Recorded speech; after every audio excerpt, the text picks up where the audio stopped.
Hey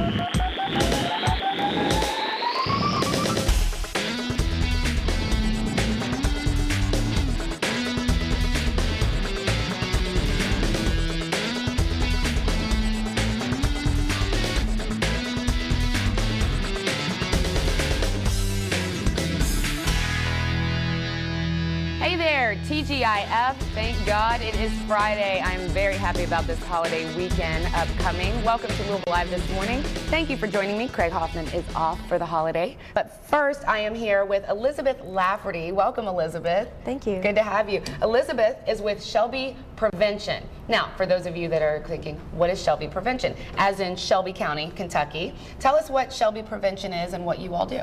Shelby Prevention is a nonprofit organization. We deal with substance abuse and violence prevention. Okay. It's a lot of community advocacy and raising awareness about local issues and coming up with solutions to those issues.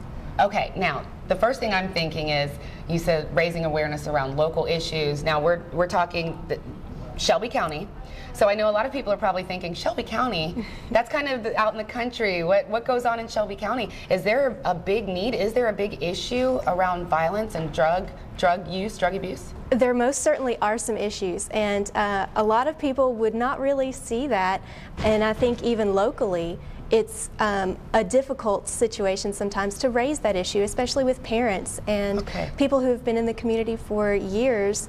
These are some new things that are cropping up, especially with prescription drugs and some of the over-the-counter medications that youth are starting to abuse. Okay, and you bring up a good point with prescription drugs, because I think a lot of times people, when they think about drug abuse, things like that, they kind of have a certain image in their mind of someone, you know, making a deal on the street. But the prescription drugs is a really big, you've got sometimes grandchildren that are stealing pain medications from their grandparents, whether they're abusing the drugs or trying to sell them. But it's a little less obvious, I think. Exactly, yes. And I know that for Shelby Prevention, you all target youth and adults in support of the drug-free and violence-free environment in Shelby County. Also, your mission is to promote, educate, and provide programs and projects and strategies. Tell us about those programs, the strategies that you all put in place.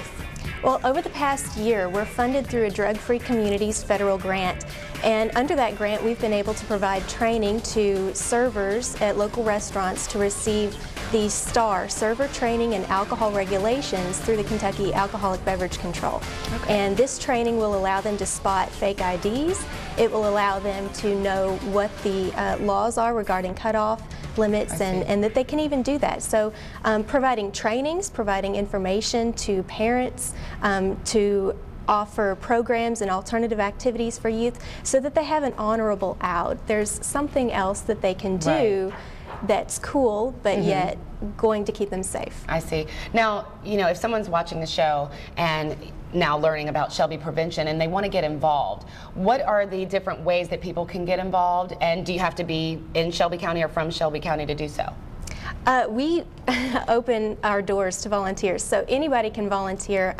If you're going to work with youth, we do have to have a background check. But we have numerous volunteer opportunities. We have a project graduation coming up where we need chaperones and door prize donations. So those are just a couple of the ways that people can get involved in our organization. Just speaking out about what you learn regarding over-the-counter substance abuse and prescription drug abuse. Just spreading that information on is a huge help to us. Okay, and I believe you said that you've been around since 1987, is that correct? Yes. Okay, and now what about the kids? I know that you know, when we talk about, you know, the drug abuse prevention, it's not just the kids. People kind of think of the youth, you know, again, children running wild, but it's not just the youth. I mean, this goes on into adulthood, and even, I mean, there are some elderly people with substance abuse, you know, addictions to prescription drugs and things like that. But how can the kids get involved? Because I think that if you've got younger people involved and start then, you know, then this is going to carry on. And as they get older, you've got a whole community full of people that this is really important to. Yes, most certainly. We have a very active youth council. We took 22 youth to the International Pride Conference that was here in Louisville in April. And they learned information about how to present topics to the community to speak out about some of the abuses that are going on. And they have also put together a public service announcement that's playing at our local movie theater. So it's a very active council. The kids are great. They're very outspoken about what they believe in. That's fantastic. That's again, start them young, advocating about these really important causes. And I know you all have a really fun event coming up, the Latino Food Festival, which sounds fantastic. Tell us about that. Our Latino Food Festival will be June 13th from 2 to 6. It is in front of the Marimbas Mexican Restaurant on Midland Trail, right in the middle of Shelbyville. I know where that is. So we thought it was important to provide a community event where we can celebrate some of the local cuisine. A lot of people don't really understand that there are differences. There's regional cuisine differences in the Latino culture, and so celebrating those differences and providing samples of different foods from local restaurants and food cooking demonstrations and music and inflatables and activities for kids. It should be a great event, and we anticipate a good crowd. So it sounds like a lot of fun, and again, I think anything that brings, I said it earlier in another segment, but things that bring people out of their houses. You always hear older people talking about, well, back in my day, you know, people used to sit on their porches and you knew your neighbors. And unfortunately, we've kind of come away from that. Right. So community events like this bring people out of their houses. And the more that you're doing that and you are meeting the people in your community, I think is automatically going to help get the awareness up, and people are going to be, I guess, more engaged with their community and want to protect it. Exactly. Well, thank you for coming on, because I think, you know, this is going to be a really fun event. We want to encourage people, Shelby County, Jefferson County, Oldham County, go on out there. That's going to be a really good time. The Latino Food Festival on Sunday, June 13th.